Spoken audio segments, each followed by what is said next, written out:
Hello and welcome back to another episode from the Safe to Feel podcast. I'm Leah and I hope you're doing well. As usual, I'm here in bed drinking some tea, and in today's episode we will be discussing forgiveness. So what I'll be offering today is for anyone who is open to forgiveness, looking for forgiveness, wanting to forgive yourself or another person. Now, forgiveness isn't really necessarily an easy thing for a lot of people. And there was a time where I really struggled to forgive other people, to forgive myself, even if it was subconscious at times. And it almost felt easier for me to hold grudges, hold resentments, and hold anger towards other people and stay in that energy over time. But the truth is that holding on to resentment or anger or frustration isn't always the best for us. And I do want to say, I'm not talking about every situation here. There are some unforgivable situations, so I'm offering forgiveness, rituals, and process if you're open to it. And if you don't feel like a certain situation is forgivable, honor that. It is your own journey, and whatever feels right for you is right for you, and so you know what is best. I cannot say that this is applicable to every situation, and so if anything, the one thing I can offer is the ritual and process for self-forgiveness, because I feel as though that is very important and everyone deserves it. Even if you don't believe it, maybe just give a listen if you're open-minded, open-hearted. So back in the day, I would say a couple years ago, maybe like 4 years ago, I was on my healing journey and really looking to forgive others. I had just been learning how to forgive myself, and I think that a lot of my self-forgiveness came through me being able to right my wrongs. And I spent a lot of time having vulnerable conversations with people and apologizing. And I think that was kind of the base of my self-forgiveness. But as I've grown over time, it's really between me and me. And self-forgiveness, I also really wanted to forgive someone at the time. And I wanted to forgive them because I wanted to let them go and release them. And without forgiveness, when we hold on to resentment, grudges, hurt, we're holding on to that person. And, forgiveness is a journey and a practice. And the opposite end of not forgiving is fostering these emotions within you for a long period of time. And let's be honest, it's detrimental to our mental health and even, at certain extremes, our physical health. Forgiveness. For some, it does not come easily, and that is fine. It takes awareness and compassion. And a lot of people struggle to forgive because they want to hold someone else accountable. or they feel like the behavior is unexcusable, unforgivable. And both of these things can apply to the self as well. Feeling guilty and shameful, perhaps, like what you've done is unforgivable. But holding on tightly, whether you realize it or not, keeps you stuck in heavy and icky energies. Bitterness, resentment, shame, self-loathing, rumination, anxiety, and so much more. In fact, when we struggle to forgive, it can block us from our own inner growth. When we are tied to the past, it's hard to move on. Forgiveness does not mean what happened to you was right or just. Forgiveness is an act and practice to set you free and allow you to move forward towards a new chapter of your life, to have more inner peace. And even if you feel like you don't deserve that, I hope you will realize that you do by the end of this podcast. And it's really important to remember we are all human. There's room for error, mistake, but there's also room for learning and growth. Forgiving yourself and forgiving others usually can look different. So I'll talk about each on their own. But one thing that will be absolutely important when it comes to both journeys is to learn from the situation. I think a huge part of forgiveness, an important part, is the reflection piece, where you sit down, perhaps, and see the lesson that is there for you to learn. So first I want to talk about forgiving self, or self-forgiveness. And in my opinion, self-forgiveness is essential, but as we may know, it can be really hard. Especially if we've attached ourselves to a certain story for so long, perhaps around shame and guilt, or a feeling of unworthiness. But as I mentioned before, this isn't healthy for our bodies, physically, spiritually, or mentally. And even if whatever's going on is something you push away and hide from yourself and the world, it might be time for you to bring it forward into the light so you can free yourself. And even if someone else has forgiven you, you still may struggle to forgive yourself, and that is why the inward journey of self-forgiveness is just as important, if not more. And yes, you do deserve to be free from the situation, to move forward and grow. But that's why it's very important for you to reflect and learn from your actions. From my experience of self-forgiveness, I remember it was really hard at first. And that's normal. With time and practice, it becomes easier. And sometimes it will be really difficult. The first step is coming to terms with what you did and acknowledging it. And then discovering why you did it by going inward.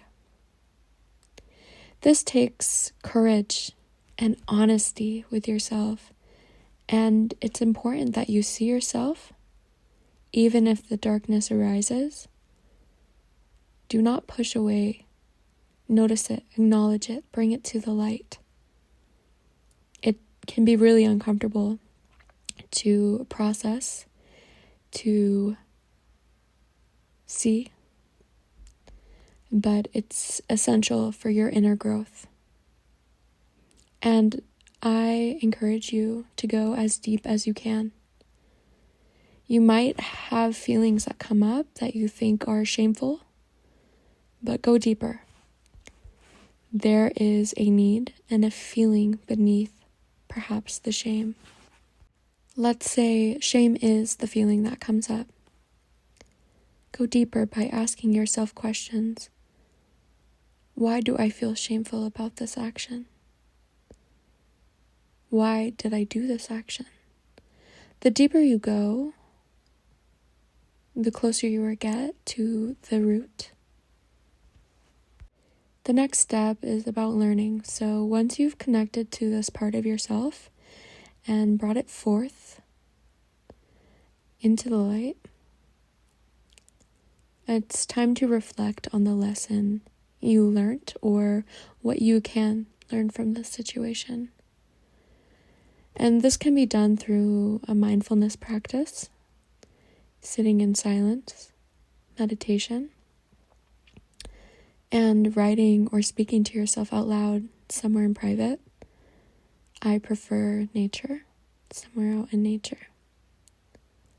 Nature allows us to sit in the truth, the full truth, and receive all that needs to be revealed.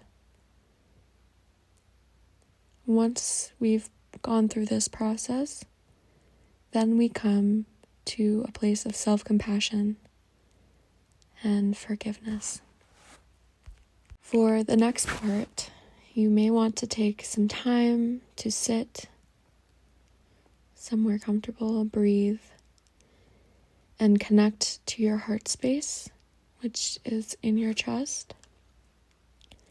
Connect to the energy of love and compassion, recognizing the humanness in you and another, if it involves other people. Now, the ritual or practice that I will be offering today is a very, very powerful, beautiful, and simple Hawaiian practice called oponopno, which I tried my best to pronounce it right, but it literally means setting things right or to put things in order. This practice, I love it so much. It can be used over and over again, and I honor it a lot. And it's a practice which helps you understand and heal the experiences you've been affected by or participated in. When you heal the past, you help heal your life here and now in the present moment.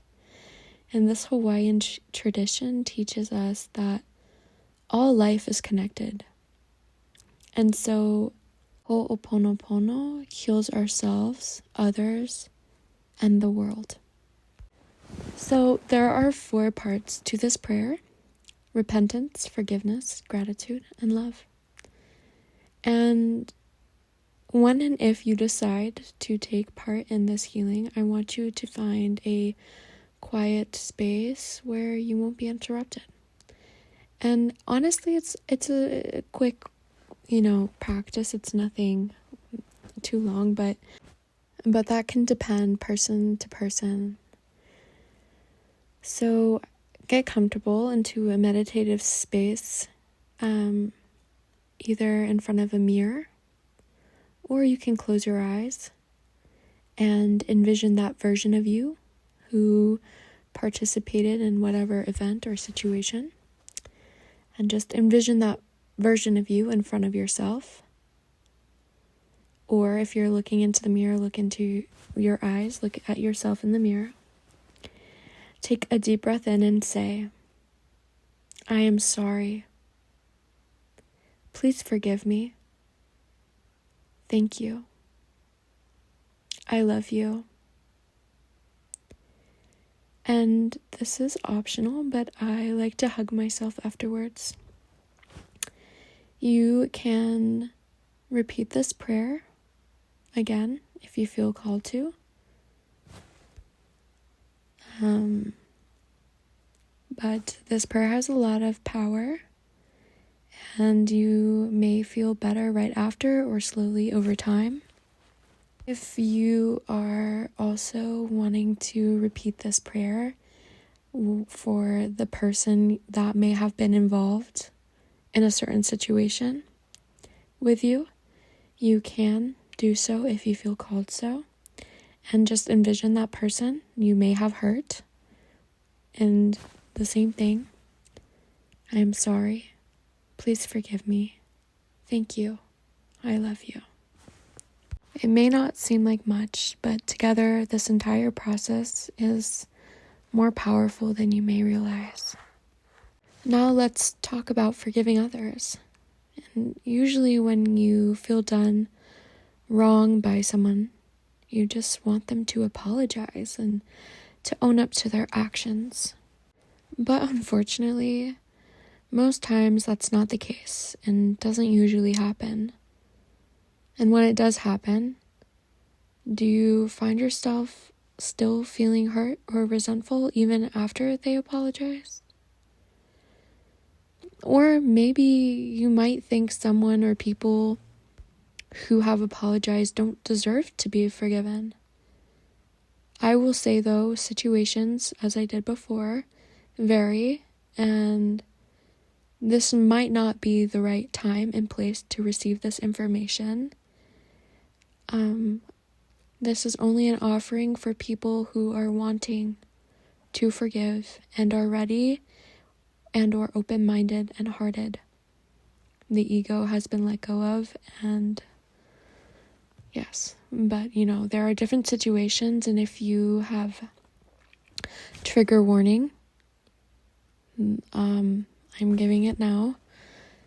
If you've been in a deeply traumatic situation, perhaps sexual assault, I would advise you to seek out professional help for your healing journey, because that is way more complex and hurtful. And so, yeah, and also my heart goes out to you. There are different situations. Perhaps someone lied to you, betrayed you, hurt you, disrespected you, stole from you, something, I don't know, unbelievable. Whatever it is, this isn't about giving them your forgiveness. This is about you putting down this weight and dropping what you do not need to carry anymore. This is about you freeing yourself and moving forward in your life so you can have more peace. On a personal level, compassion and understanding of a person has allowed me to forgive others. Again, just seeing the humanness in other people. It's not necessarily like me giving them an excuse, but more of a reason. And I simply recognize their humanity and in the fact that we all have wounds. And most times it's unconscious. A lot of people are not aware of their wounds, their shadows, where they're acting from. And so that is why I have a level of grace and compassion. Of course, there are strong boundaries that I have. That does not mean they can walk all over me. It just allows me to forgive for my own sake, for my own inner growth and peace. So whether someone has hurt you consciously or unconsciously, it doesn't matter, because it isn't about them. So how do you forgive someone, and what can you do to set yourself free? In my experience, sometimes all it takes is for me to simply be compassionate and understanding of their behavior. Again, not excusing it, just seeing it and then letting it go, because it's not mine to carry. And I'm only in control of my behavior. But other situations requires a little bit more. So there are a few practices that I suggest or have done in the past to forgive others. One of the ways is writing a letter to the person who hurt me, and writing a letter to myself. Or if you don't want to do the letters, just journaling. And these letters or journal will not be sent or said to the other person. Your pain is valid. So honor your feelings in the letter or journaling. Write everything and anything that comes up for you about the situation. So if you're writing a letter to the person, write everything and anything that comes up. How it made you feel, what was wrong about it.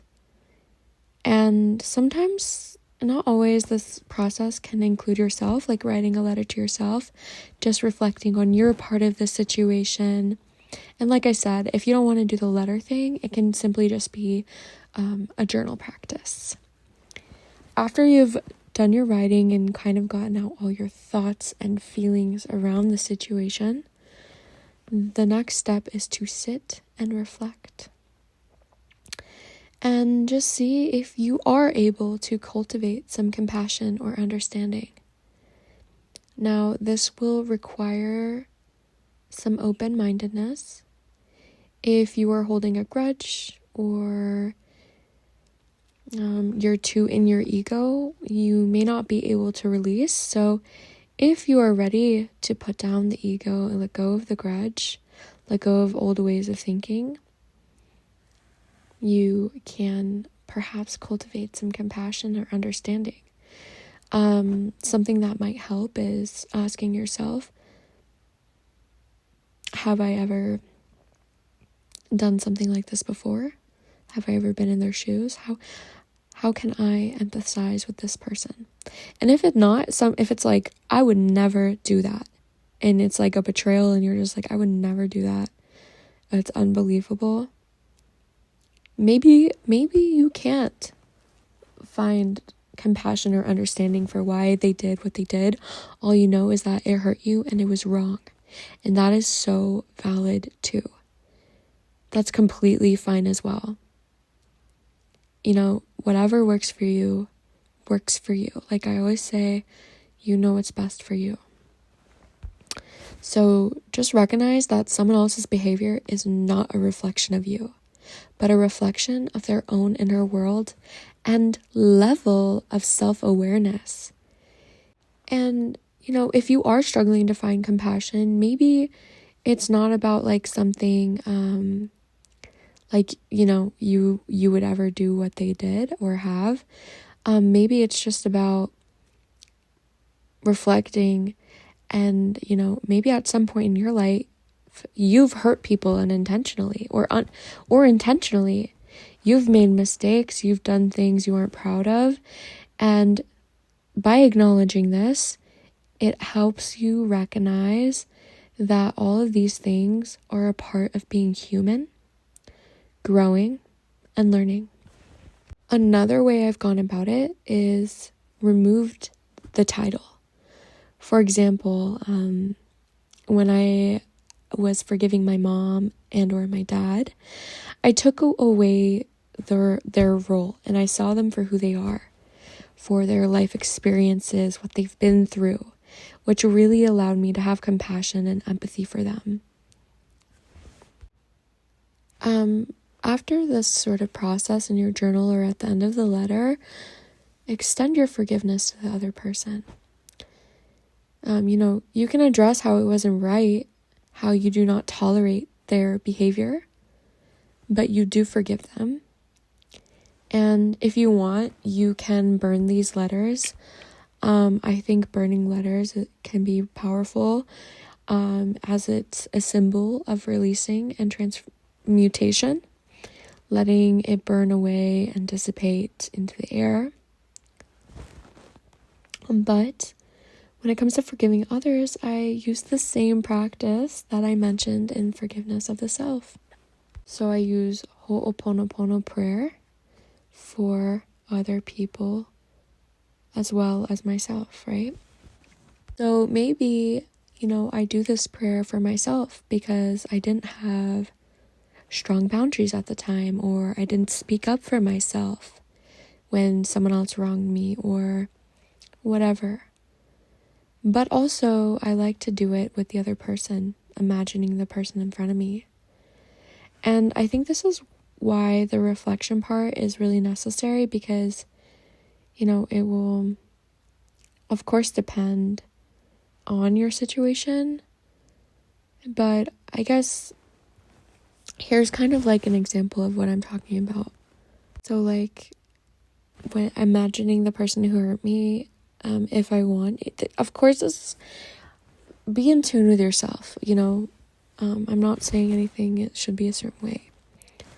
But maybe I would do something like, and perhaps putting your hand on your heart space. I'm sorry you were feeling hurt. Or, I'm sorry there was miscommunication between us. Please forgive me. I forgive you. Thank you. I love you. Or, you know, I don't know, be intuitive with it. Another way I've done it is just like, I see you and I forgive you, and I'll just send that person good energy, but also visualize them, you know, going away, I guess, like distancing myself from their energy. So I'm clearing it out, but sending them the best, you know, like, I wish you well, and I wish healing and growth for you as well. Thank you. I love you. And yeah. So these are really powerful ways that have worked for me. And I just want to say, remember to give yourself grace and compassion on your healing journey. It's a journey, and it's not always linear or instant, and that's okay. You are so loved. Until next time, I wish you good luck on your healing and forgiveness journey. You deserve peace.